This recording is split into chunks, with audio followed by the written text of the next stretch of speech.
संभल में अलविदा जुमा से पहले हुई पीस कमेटी की मीटिंग में सीओ अनुज चौधरी ने दो टूक कहा है कि अगर आप ईद की सेवइयां खिलाना चाहते हैं तो होली की गुजिया भी खानी पड़ेगी। उन्होंने अपने पुराने बयान पर कहा कि अगर मैंने कुछ गलत कहा तो किसी ने कोर्ट में चैलेंज क्यों नहीं किया। ईद की सेवइयां खिलाना चाहते हो तो आपको गुजिया भी खानी पड़ेगी या गुजिया खाओ ये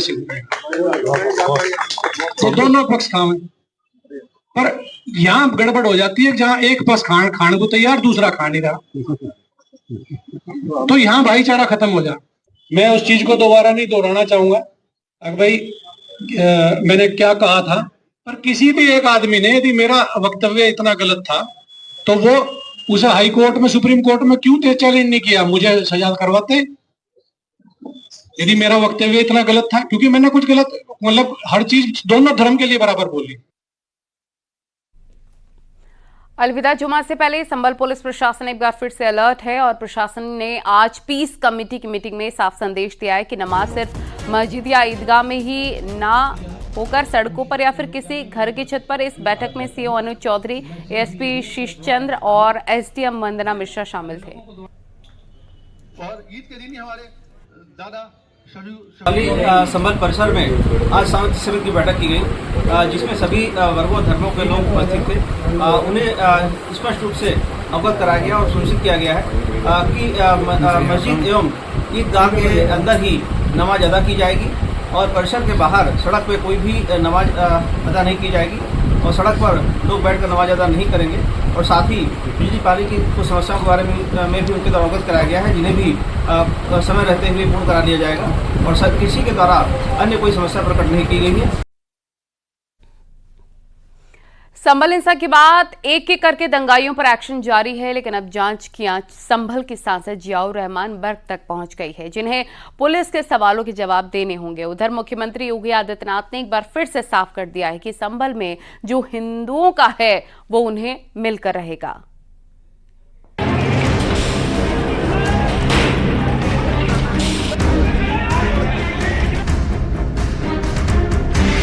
जब सुलगा संभल शुरू हुआ कानूनी दंगल, दंगाइयों पर कानूनी पंजा, अब संभल के सांसद पर शिकंजा। 24 नवंबर को संभल में हिंसा की जो आग सुलगी थी उसकी चिंगारी अभी भी बुझी नहीं है। योगी की पुलिस एक एक कर दंगाइयों पर एक्शन ले रही है, चाहे वो आम हो या खास। जामा मस्जिद के सदर जफर अली की गिरफ्तारी के बाद अब संभल के सांसद जियाउर रहमान बर्क की मुश्किलें बढ़ने वाली हैं। दरअसल पुलिस ने हिंसा में पूछताछ के लिए सांसद को नोटिस थमाया है। सांसद जियाउर रहमान बर्क ने अपने दिल्ली वाले आवास पर खुद इस नोटिस को रिसीव किया। सांसद बर्क पर भड़काऊ भाषण देने का आरोप है। पुलिस ने 8 अप्रैल को बर्क को पूछताछ के लिए बुलाया है और सांसद बर्क 8 अप्रैल को पुलिस के सामने पेश होंगे। जो नोटिस दिया गया है सेक्शन 35(3) के तहत वो रिसीव कर लिया है और माननीय हाई कोर्ट के आदेश अनुसार जो विवेचना की है उसमें पुलिस ने सहयोग के लिए कहा। तो मैंने जाहिर सी बात है, मैं इस देश का नागरिक हूँ, सांसद भी हूँ, तो मैंने उनको ये विश्वास दिलाया जो भी जांच में सहयोग की जरूरत पड़ेगी मैं पूरा सहयोग करूंगा। योगी की पुलिस ने साफ कर दिया है कि संभल हिंसा के दंगाई बचेंगे नहीं, चाहे वो कितना ही रुतबा क्यों न रखते हो। उधर मुख्यमंत्री योगी ने भी साफ कर दिया है कि संभल में जो सनातन का था, हिंदुओं का था, उसे तो लेकर रहेंगे। जितने भी होंगे सब ढूंढेंगे, जितने भी होंगे सब ढूंढेंगे, सब निकालेंगे और दुनिया को बोलेंगे कि भगवान ने जिसको आंखें दी हैं वो आके देखो तो क्या हुआ था संभल में। देखिए, संभल एक सच्चाई है। उधर संभल के सांसद जियाउर रहमान अलग ही दलील दे रहे हैं। इनका कहना है कि आए दिन तीर्थ स्थलों पर परेशानी हो रही है। सही कह रहे हैं, मुसलमान इतना ज्यादा सुरक्षित है हमारे यहाँ बिल्कुल कि संभल के अंदर 5-5 लोगों की जान ले ली गई है और प्रदेश के अंदर कई बार मॉब लिंचिंग हो चुकी है। तो सुरक्षित है हमारे यहाँ मुसलमान। हम कब मना कर रहे हैं? आए दिन उनको झूठे मुकदमे में फंसाया जाता है, आए दिन उनकी धार्मिक भावनाओं को ठेस पहुंचाई जाती है, धार्मिक स्थल को निशाना बनाया जाता है।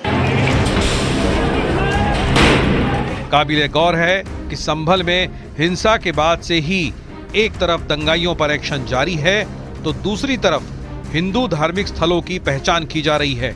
इन सब के बीच संभल पूरी तरह से अलर्ट है और अब संभल के सांसद पर भी शिकंजा कसा जा सकता है।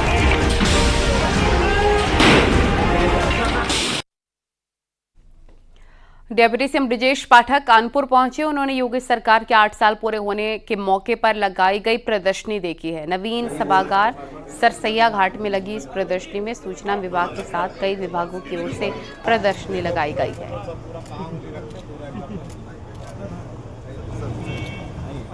तो सरकार के 8 साल पूरे होने पर यह प्रदर्शनी लगी है कानपुर में। डिप्टी सीएम ब्रजेश पाठक प्रदर्शनी में पहुंचे हुए थे। डिप्टी सीएम कानपुर से ये तस्वीरें इस वक्त हम आपको दिखा रहे हैं। आगरा में एसपी सांसद रामजीलाल सुमन के घर के बाहर बवाल हुआ। राणा सांगा पर दिए विवादित बयान को लेकर करणी सेना के कार्यकर्ताओं ने हंगामा किया। करणी सेना के लोगों ने सुमन के घर के अंदर घुसने की कोशिश की। इस दौरान पुलिस और करणी सेना के लोगों के बीच जमकर झड़प हुई। प्रदर्शन कर रहे लोगों ने रामजीलाल सुमन के घर के गेट को तोड़ने का भी प्रयास किया। इसके बाद पुलिस ने हल्का बल प्रयोग कर उन्हें खदेड़ा है। बता दें कि राज्यसभा सांसद रामजीलाल सुमन ने राणा सांगा को गद्दार कहा था। समाजवादी पार्टी से राज्यसभा सांसद रामजीलाल सुमन के घर पर आज बड़ा हमला हुआ। इस हमले में कई पुलिसकर्मी घायल हुए तो कुछ लोग जो समाजवादी पार्टी के कार्यकर्ता हैं वो घायल हुए हैं। हालांकि जिस तरीके से राणा सांगा के ऊपर रामजीलाल सुमन ने संसद में बयान दिया उसके बाद से संसद से लेकर सड़कों तक लोगों में आक्रोश है। यही वजह है कि उनके घर पर अब हमला हुआ। ये हमले का आरोप करणी सेना पर लगाया गया है। सबसे पहले एक तस्वीर आपको दिखा रहे हैं। ये तस्वीर आगरा के संजय प्लेस में स्थित रामजीलाल सुमन के घर की है। यहीं पर ही रामजीलाल सुमन अपने परिवार के साथ रहते हैं। हालांकि यहाँ पर जब ये हमला हुआ उस समय रामजीलाल सुमन घर में मौजूद नहीं थे। उनके बेटे परिवार के अन्य लोग घर पर मौजूद थे। हालांकि अब बेटे का हमले के बाद बयान सामने आया जिसमें कहा गया है कि 2 दिन से लगातार उनके परिवार को धमकियां मिल रही थी, जान से मारने की धमकी दी जा रही थी। यही वजह है कि आज उत्तर प्रदेश में एक तरफ मुख्यमंत्री योगी आदित्यनाथ थे तो वहीं उसी कार्यक्रम स्थल से 1.5 किलोमीटर दूर रामजीलाल सुमन के घर पर हमला हुआ है। तस्वीर आपको दिखा रहे हैं। यहाँ पर जो कुर्सियां रखी हुई थी वो सभी कुर्सियों को तोड़ दिया गया। जो गाड़ियां थी उन गाड़ियों को तोड़ा गया है। जो तस्वीर में जो गाड़ी आप देख रहे हैं इसी गाड़ी में रामजीलाल सुमन चलते हैं। ये रामजीलाल सुमन की ही गाड़ी है। गाड़ी यहीं खड़ी थी लेकिन हमले के दौरान इस गाड़ी में जमकर तोड़फोड़ की गई है। हालांकि सूचना पर थाना पुलिस के साथ ही कई अन्य थानों का फोर्स आला अधिकारी मौके पर पहुंचे। जब करणी सेना के लोगों को समझाने का प्रयास किया तो बात बिगड़ती चली गई। यही वजह रही तो पुलिस ने हल्का बल प्रयोग में लिया तो आमने सामने तो में जमकर मारपीट भी हुई जिसमें कई पुलिसकर्मी भी घायल हुए तो कई करणी सेना के जो लोग हैं वो घायल हुए हैं। इसके अलावा समाजवादी पार्टी के कुछ कार्यकर्ता भी हैं जो घायल हैं। तो आपको बता दें कि ग्राउंड जीरो की रिपोर्ट हमारे सहयोगी आपको दिखा रहे थे लेकिन विवादित बयान क्या था जिसके बाद ये बवाल हुआ है आपको सुनवाते हैं।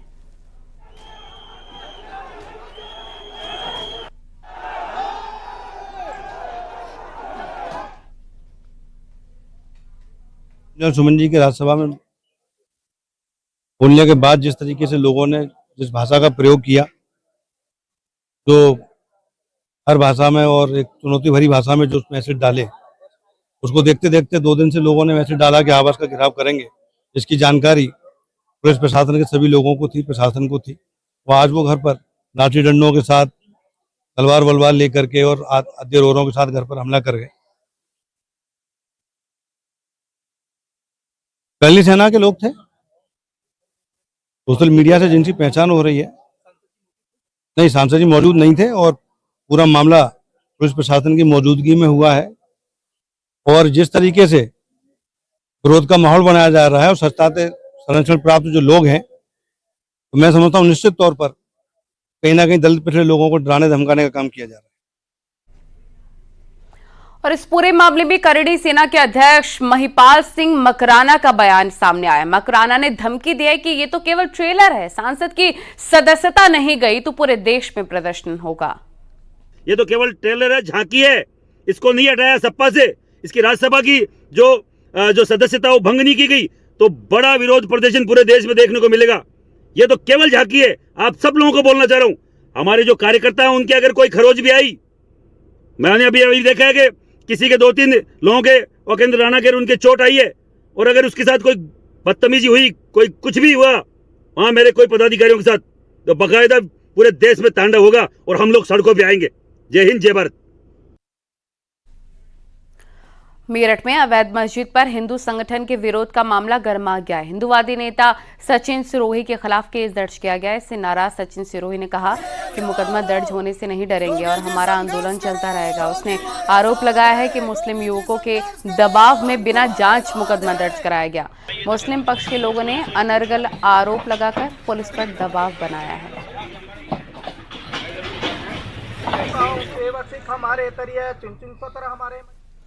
और कुशीनगर में घर में एक साथ 5 किंग कोबरा निकलने से हड़कंप मच गया है। कोबरा पुराने मकान में उपलों के बीच छिपा हुआ था।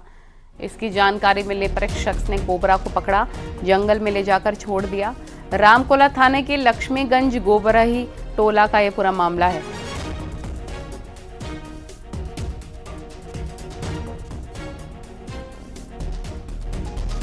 एक साथ घर में मिले हैं 5 किंग कोबरा। गोबर के उपलों के अंदर छिपे हुए थे ये सभी सांप।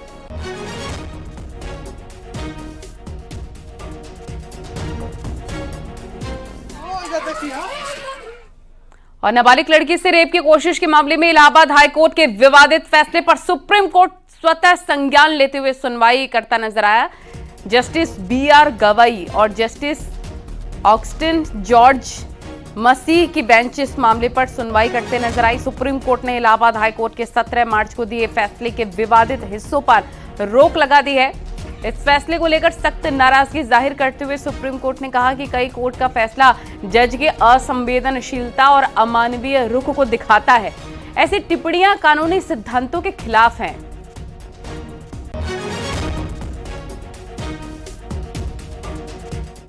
सुप्रीम कोर्ट ने स्नो मोटो कॉग्निजेंस लिया और सुप्रीम कोर्ट ने आज कहा कि ये बहुत ही इनसेंसिटिव ऑब्जर्वेशन थी इलाहाबाद हाई कोर्ट की, और उस पर अभी स्टे लगा दिया गया है। और सुप्रीम कोर्ट ने इसमें नोटिस भी इशू कर दिया है यूनियन ऑफ इंडिया को, उन्होंने एक्सेप्ट भी कर लिया है नोटिस। और कासगंज में तेज रफ्तार प्राइवेट एम्बुलेंस अनियंत्रित होकर पेड़ से लटकाकर पलट गई है, टकराकर पलट गई है। मौके पर ही चालक की दर्दनाक मौत हो गई है।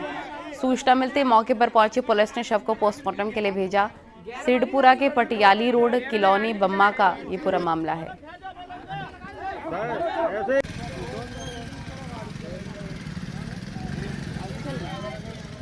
कानपुर में मौसम एक बार फिर से बदल गया है। इसके चलते शहर में हीट वेव भी चलने लग गई है। मौसम विभाग के अनुसार 2-3 दिन में तापमान में बढ़ोतरी होने का अनुमान है।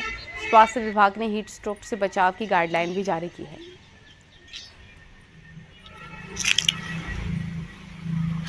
मौसम ने एक बार फिर से करवट ली और मौसम के करवट लेने का असर ये दिख रहा है कि मार्च के लास्ट वीक में गर्मी तेज पर है और चिटक धूप आप देख सकते हैं। अगर सूर्य की तरफ देखा जाए तो कितना तेज धूप है, और अगर मौसम विभाग की माने तो 10 वर्षों का इसने पूरा रिकॉर्ड बीट कर लिया। आमतौर पर ये जो तापमान है मिड अप्रैल के बाद देखने को मिलता है, मगर मार्च शुरू होते होते जहां तापमान 30 और 32 में फ्लोट कर रहा था, अब 35 को भी पार कर चुका। अगर मौसम विभाग की माने तो तापमान 40 डिग्री तक 31 तारीख तक हो जाएगा और ये अपने कई रिकॉर्डों को तोड़ेगा। आप देख सकते हैं कि गर्मी का आलम क्या है, कि जो ये लोग काम कर रहे हैं कहाँ, किस तरह गर्मी में अपने ऊपर एक शर्ट लगा के पड़े। गर्मी कितनी, इनसे बोले गर्मी कितनी है दादा? इस समय दादा बहुत तेज गर्मी है, तप रहा है, बहुत तेज तपन हो रही है। तो अभी इस बार पहले की गर्मी इतनी पड़ गई? अभी पहले ही गर्मी बहुत तेजी से हो गई, दिक्कत हो रही है कि? बहुत दिक्कत हो रही है। तो आप देख सकते हैं कि गर्मी का आलम यह है कि सर पे जहाँ गमछा लगाया है, शेड लगाया, उसके बाद भी गर्मी है, तपिश तेज है, गर्मी और गर्म हवाएं अभी से शुरू हो गई। प्रतापगढ़ में 24 पुलिस कर्मियों को प्रशस्ति पत्र देकर सम्मानित किया गया। प्रयागराज जोन के एडीजी और आईजी प्रयागराज जोन ने पुलिसकर्मी के महाकुंभ में अच्छा काम किए जाने की सराहना की है।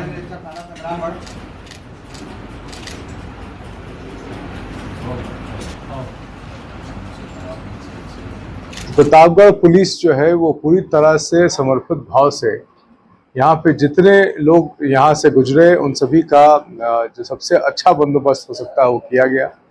और साथ में अगर किसी आदमी को किसी भी तरह की आवश्यकता हो, अगर खाने की आवश्यकता हो या उसको किसी चीज़ की कमी हो गई हो या पानी की आवश्यकता हो या उसको गाड़ी में पेट्रोल बढ़ाना है, डीजल बढ़ाना है, भरवाना है या किसी भी चिकित्सा सुविधाओं की भी आवश्यकता हो, तो प्रयागराज पुलिस के साथ साथ प्रतापगढ़ पुलिस ने अपना साथ करके और लगातार सभी प्रबंध का पूरा इंतजाम किया।